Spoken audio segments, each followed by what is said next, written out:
Hi சொல்லு hi சொல்லு hi hi hi friends, welcome back to our channel. இப்போ என்னென்னு பார்த்தீங்கன்னாக்கா, நம்ம செடியெல்லாம் வந்து ஒரு விசிட் பண்ண வந்திருக்கோம். என் பின்னாடி அப்பா இருக்காங்க, அம்மா இருக்காங்க. எல்லோரும் வந்து செடியெல்லாம் சுற்றி சுற்றி பார்க்குறாங்க.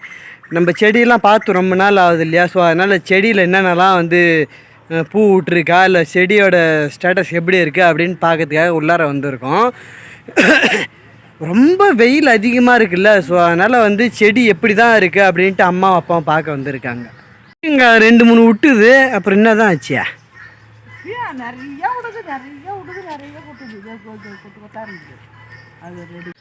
நாங்கள் செடியெல்லாம் வச்சு அப்படியே பச்சை பச்சையாக இருந்தது. இப்போ வெயில் ரொம்ப வெயிலாக இருக்கிறதுனால எல்லா செடியும் அப்படியே வதக்கமாக இருக்குது. செடியெல்லாம் வந்து இது துளிர் விட மாட்டேங்குது, ரொம்ப அனலாக இருக்குது.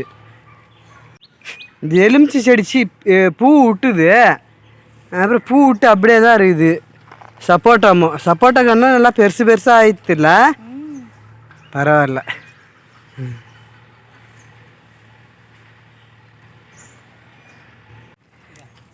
இங்கே பாருங்க, அண்ணாச்சி போட்டிருக்கோம். இது எப்படி தான் வளருதுன்னு பார்ப்போம், ஓகேங்களா? இந்த கோவப்பழம்லாம் சாப்பிட்டாக்கா கண்ணு நல்லா தெரியும். அப்படியா? பாரு, சூப்பராக இருக்குது பாரு.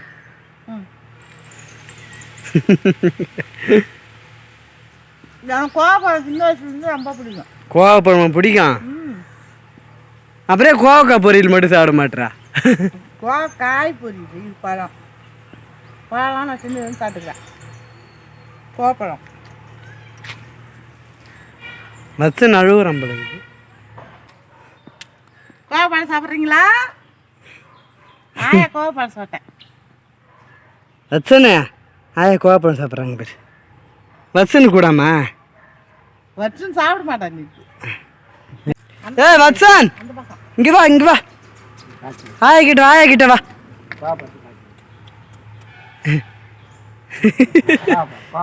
என்ன பண்றீங்க? அது வச்சனே என்ன பண்றீங்க? கோப்பழம் கட்டு.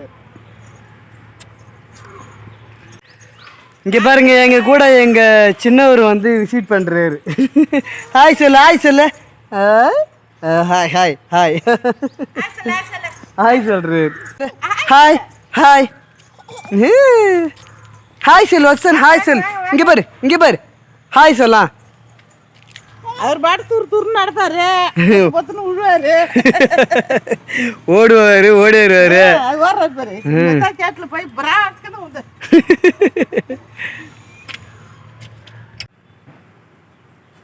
ஃப்ரெண்ட்ஸ், நம்ம பின்னாடி கத்திரிக்காய் செடிலாம் இருந்தது இல்லை, அதில் நிறைய கத்திரிக்காயெலாம் காய் காய்ச்சிது. இப்போ காய் காய்க்கிறதே இல்லை, எதனாலும் தெரியல. ஏன்னா கத்திரிக்காய் செடி வந்து ரொம்ப நாள் ஆயிடுச்சு. இதுக்கப்புறம் அது காய்க்குமா என்னன்னு தெரியல. காய்க்குமாம்மா? ஏமா அது காய்க்கும். பூ நிறைய இருக்குதா?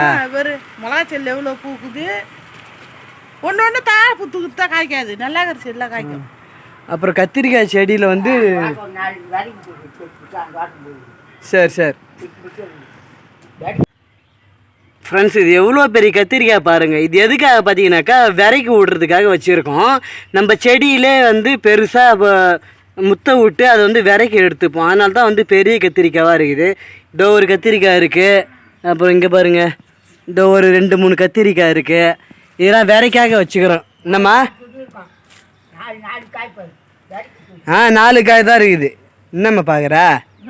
விரைக்கு விட்ட காய் தான் நல்லா பழமாயிட்டான்னு பார்த்தேன். பழமாகல, இன்னும் ஒரு 4-5 நாளில் பழமாகிடும். பச்சை மிளகா வந்து ஸ்டார்டிங்கில் பூவே விடல, அதுக்கப்புறம் நிறைய ஒரே செடியில் நிறைய மிளகா இருக்குது.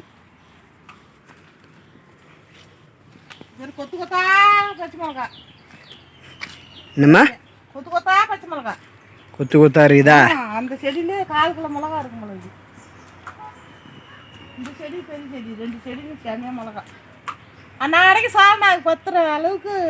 ஆமாம், நம்ம கடைக்கு சால்னா வைக்கிறோம்ல, அதில் வந்து நாங்கள் இந்த செடியிலேருந்து தான் வந்து பறிச்சுப்போம் பச்சை மிளகாலாம். ஃப்ரெண்ட்ஸ், அப்பா தேங்காய் திருவுறாங்க. கடைக்கு சால்னா வைப்போம்ல, அதுக்கு வந்து தேங்காய் திருவுறாரு.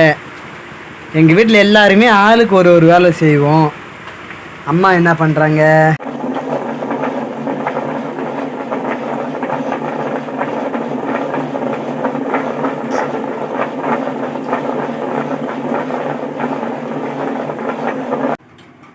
தேங்காய் அரைச்சாச்சாம்மா? தேங்காய் அரைச்சிட்டேன் ஃப்ரெண்ட்ஸ், அம்மா வந்து தேங்காய்லாம் அரைச்சிட்டாங்க. பட்டு வந்து உள்ளே ஃபுல்லாக போயிட்டு விசிட் பண்ணிட்டு வந்தாங்க, செடியெலாம் எப்படி இருக்குது அப்படி சொல்லிட்டு. நான் வந்து உள்ளே வேலையாக இருந்தேன், அதனால தான் என்னால் அங்கே எடுக்க முடியல. பட்டு வந்து இப்போ என்ன பண்ணிட்டாங்க, எல்லாத்தையும் வாங்கிட்டு வந்து கொடுத்துட்டு, ஜாமான்லாம் வாங்கிட்டு வந்து கொடுத்துட்டு கடைக்கு போயிருக்காங்க. இப்போ நான் என்ன பண்ணிகிட்ருக்கேன், கடைக்கு கேரட் பீன்ஸ் அரிஞ்சிட்ருக்கேன். இங்கே பாருங்க, கேரட் பீன்ஸ் ரைஸ்க்கு இது கேரட் பீன்ஸ் ரொம்ப கேரட்லாம் சீவி வச்சுட்டு பழகுது. அப்பா சீவி வச்சுட்டாங்க ஃப்ரெண்ட்ஸ். காலையிலேயே அப்பா தேங்காய்லாம் உடச்சி அரிஞ்சு உடச்சி தான் வச்சாரு கீரி. அதை அரிஞ்சு கொடுத்தா அம்மா வந்து அரைச்சிட்டாங்க. இதுக்கப்புறம் என்ன பண்ணணும்னா கேரட் பீன்ஸ் அரிஞ்சு வச்சுட்டா பட்டு வந்து எடுத்துகிட்டு போயிடுவாங்க. அப்படியே பட்டு தம்பி வந்து எழுந்துக்கலாம் அவங்க ஏந்துக்கிற கேப்பில் நான் போயிட்டு சாப்பாடெல்லாம் செஞ்சுட்டு இந்த காய்கறிலாம் அம்மா தான் அறிவாங்க. சும்மா அம்மா வந்து தேங்காய்லாம் அரைச்சாங்களா, அதனால கொஞ்சம் ஹெல்ப் பண்ணலான்னு சொல்லிட்டு காயெல்லாம் அரிஞ்சிட்டு போய் சாப்பாடு செய்யணும் தம்பி எழுந்துக்கிறதுக்குள்ள. ஃப்ரெண்ட்ஸ், கடையில் கொஞ்சம் அண்ணாக்கு ஹெல்ப் பண்ணுங்கன்னு சொல்கிறீங்க. கடையில் எப்படி போய் ஹெல்ப் பண்ண முடியும்? நம்மளால முடிஞ்சது வீட்டில் வந்து அண்ணாக்கு கொஞ்சம் ஹெல்ப் பண்ணி கொடுத்தா கொஞ்சம் அவங்களுக்கு ஈஸியாக இருக்கும். வீட்லேயும் ஆளுக்கு ஒரு வேலை செஞ்சுட்டு தான் இருப்போம். நாங்கள் கடையில் போய் செய்ய முடியாது இல்லையா, வீட்லேயும் செஞ்சிட்டு இருப்போம். கடையில் அவங்க பட்டு வந்து வேலை செய்வாங்க, ஆளுக்கு ஒரு வேலை. இப்போ அப்பா வந்து தேங்காய்லாம் உடச்சி கீரி கொடுத்தாரா, அம்மா வந்து அரைச்சாங்களா. இப்போ கேரட் பீன்ஸ் நான் அறியிறேன்னா அப்படியே சாப்பாடு செய்வேன். ரொட்டீனாக இதாக போயிட்டுருக்கும். டெய்லியுமே இதாக ரொட்டீனாக போயிட்டுருக்கும். தேங்காய் அரைக்கிறது, உடைக்கிறது, கேரட் பீன்ஸ் அறியிறது, அப்படியே ரொட்டீனாக இதாக போயிட்டுருக்கும். புதுசாக இதை வேலைன்னா எதுவும் வராது. டெய்லியுமே இன்றைக்கி செய்கிறேன்னா அதே தான் நாளைக்கும். வச்சன் வந்து எப்பயுமே காலையில் வச்சன் என்ன பண்ணுவான்னா ஒரு 9 மணிக்கு இல்லை ஒரு 10 அப்படிலாம் தூங்கிடுவான். அந்த கேப்பில் என்ன பண்ணுவோன்னா கொஞ்சம் கடை வேலை, அப்படியே லஞ்ச் பண்ணுற வேலைலாம் கொஞ்சம் அப்படியே குயிக்காக முடிச்சுட்டு அவன் எழுந்துக்கிறதுக்குள்ளே முடிச்சிடணும். இல்லைன்னா அவன் எந்த வேலையுமே செய்ய விட மாட்டான். டெய்லியுமே அவன் தூங்குவான். அவன் காலையில் இன்றைக்கி வந்து தலை குளிச்சுட்டு நல்லா தூங்குறாரு. எப்போ எழுந்து ஓடிடுவான்னு தெரியல. அவன் எழுந்து வரத்துக்குள்ளே காய்கறியெல்லாம் கொஞ்சம் கட் பண்ணிவிட்டு அப்படியே சாப்பாட்டு வேலையை கொஞ்சம் முடிச்சிட்டேன்னா கொஞ்சம் ஃப்ரீயாக இருக்கும். காலையிலே துணிலாம் துவைச்சி காய போட்டேன், அதனால் இதுக்கப்புறம் கொஞ்சம் ஃப்ரீயாக இருப்பேன் சாப்பாடு செஞ்சுட்டேன்னா. காய்கறி கட் பண்ணிட்டுருக்கேன். இது வந்து சீவி வச்சிருவார், என்னன்னு தெரியல. அப்பா வந்து சொல்லாமலே சீவி வச்சுட்டாரு கேரட்டை எல்லாத்தையும். அதை வந்து அரிஞ்சிட வேண்டியதுதான் அப்படி ஈஸியாக. எப்பவுமே கடை வேலை பார்த்தீங்கன்னா இந்த 2-3 மணி ஆஃப்டர்நூன் தான் நாங்கள் ஸ்டார்ட் பண்ணுவோம். ஏன்னா அப்போ வந்து மாஸ்டர் வந்து இருக்க மாட்டாங்க. பட்டு வந்து ஆஃப்டர்நூன் தான் ஸ்டார்ட் பண்ணுவாங்க. இப்போ மாஸ்டர் இருக்கிறதுனால காலையிலேருந்தே அப்படியே வேலை கொஞ்சம் சால்னா வைக்கிறது, கடையில் காலையிலேருந்தே எப்படின்னா ஒரு 10-11 மணிலேருந்தே வேலை வந்து போயிட்டே இருக்கும். இப்போ மாஸ்டர்லாம் இல்லைன்னு வச்சுக்கோங்க, நாங்கள் தேங்காய் அரைக்கிறதுல 3-4 மணிக்கு தான் பண்ணுவோம். இந்த கேரட்டு வெஜிடபிள் கட் பண்ணுறதுல ஈவினிங் ஆகிடும். இப்போ மாஸ்டர் இருக்கிறதுனால வேலை கொஞ்சம் காலையிலே ஸ்டார்ட் பண்ணுறாங்க, அதனால் நாங்கள் இப்போவே பண்ணுறோம். அப்புறம் ஆஃப்டர்நூன் பார்த்திங்கன்னா கொஞ்சம் ஃப்ரீயாக இருக்கும். ஒரு 1 o'clock மேலே கொஞ்சம் ஃப்ரீயாக இருக்கும், எந்த வேலையும் இருக்காது. அதோடு பார்த்திங்கன்னா ஈவினிங் 5 o'clock மேலே நான் என்ன பண்ணுவேன், தோசை வைக்கிறாங்க இல்லையா கடையில், தோசைக்கு வந்து நான் சாம்பாரும் சட்னியும் ரெடி பண்ணி கொடுப்பேன். இதான் டெய்லியுமே இதான் பண்ணுவேன். ஈவினிங் ஆனால் 5 o'clock ஆனால் சாம்பாரும் சட்னியும் வீட்டிலேருந்து ரெடி பண்ணி கொடுத்துருவோம். பட்டு அங்கே ரெடி பண்ண முடியாது இல்லையா, தோசைக்கு வந்து நாங்கள் வீட்டிலேருந்தே சட்னி சாம்பார் வந்து ரெடி பண்ணி கொடுத்துட்டு அவங்களுக்கு கொஞ்சம் ஈஸியாக இருக்கும். அந்த நடுவில் அந்த 2 to 3க்கு நாங்கள் ஃப்ரீயாக இருப்போம். அப்புறம் திருப்பி ஈவினிங் ஆச்சுன்னா திருப்பி அந்த வேலை வரும். அந்த லஞ்சு முடிச்சிட்டோன்னா கொஞ்சம் ஃப்ரீயாக இருப்பேன். அப்புறம் ஈவினிங் திருப்பியும் அந்த வேலைக்கு போயிடுச்சுன்னா 6 o'clock வரைக்கும் கொஞ்சம் அப்படியே பிஸியாக பரபரப்புன்னு இருக்கும். அப்புறம் 6 o'clock மேலே அப்படியே ஃப்ரீ ஆகிடும். அப்புறம் எந்த வேலையுமே இருக்காது. டீ போட்டு குடிச்சிட்டு அப்படியே ரிலாக்ஸாக இருக்கும். அப்பா வந்து செடிக்கெலாம் தண்ணி காலையில் தான் தண்ணி ஊற்றுவாங்க, இப்போ தண்ணி எடுத்துன்னு போகிறாரு. ஏதோ மோட்ரு கெட்டு போச்சுன்னு இப்போ அடித்து ஊற்றுறதுக்கு போகிறாரு. அடித்து ஊற்றுறதுக்கு அதான் காலையில் செடியெல்லாம் போய் பார்த்தாங்க இல்லையா, தண்ணி ஊற்றலை, இப்போ எடுத்துகிட்டு போகிறாரு. மோட்ரு வந்து கெட்டு போயிடுச்சான், அதனால் அடிக்கிற குழாய், அது பேர் என்னம்மா, அடிக்கிற பம்பில் வந்து அப்பா தண்ணி ஊற்றி கிளப்புறதுக்கு எடுத்துகிட்டு போயிட்டுருக்காரு. அவருக்கு அந்த வேலை. இப்போ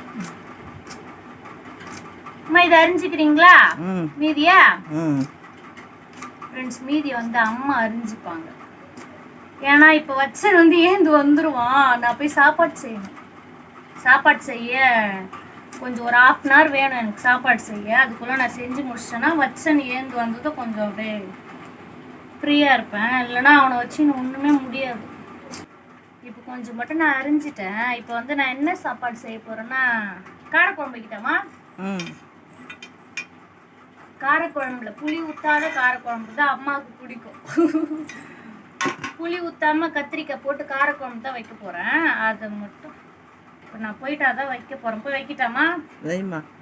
ஃப்ரெண்ட்ஸ், ரொட்டீன் vlog இதான். டெய்லியுமே எங்களுக்கு இதான் இருக்கும். டெய்லியுமே இதை பாருங்க, கொஞ்சம் அப்படியே கேரட் பீன்ஸ் அரிஞ்சிட்டேன். இப்போ காய்கறிலாம் அரிஞ்சிட்டு அப்போ சாப்பாடு செய்ய போவேன். டெய்லியுமே சட்னிக்கு, சாம்பாருக்கு, சால்னாக்கு தேங்காய் அரைக்கிறது, எழுந்து இதே தான் டெய்லி ரொட்டீன். இது ரொட்டீன் vlogன்னு பட்டு வந்து காலையில் கண்டென்ட் சொல்லிட்டு போயிட்டாங்களா, அதுதான்.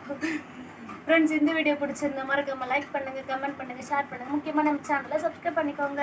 By bye bye. Bye bye bye bye. நாளைக்கு ஒரு சூப்பரான வீடியோவில் பார்க்கலாம்.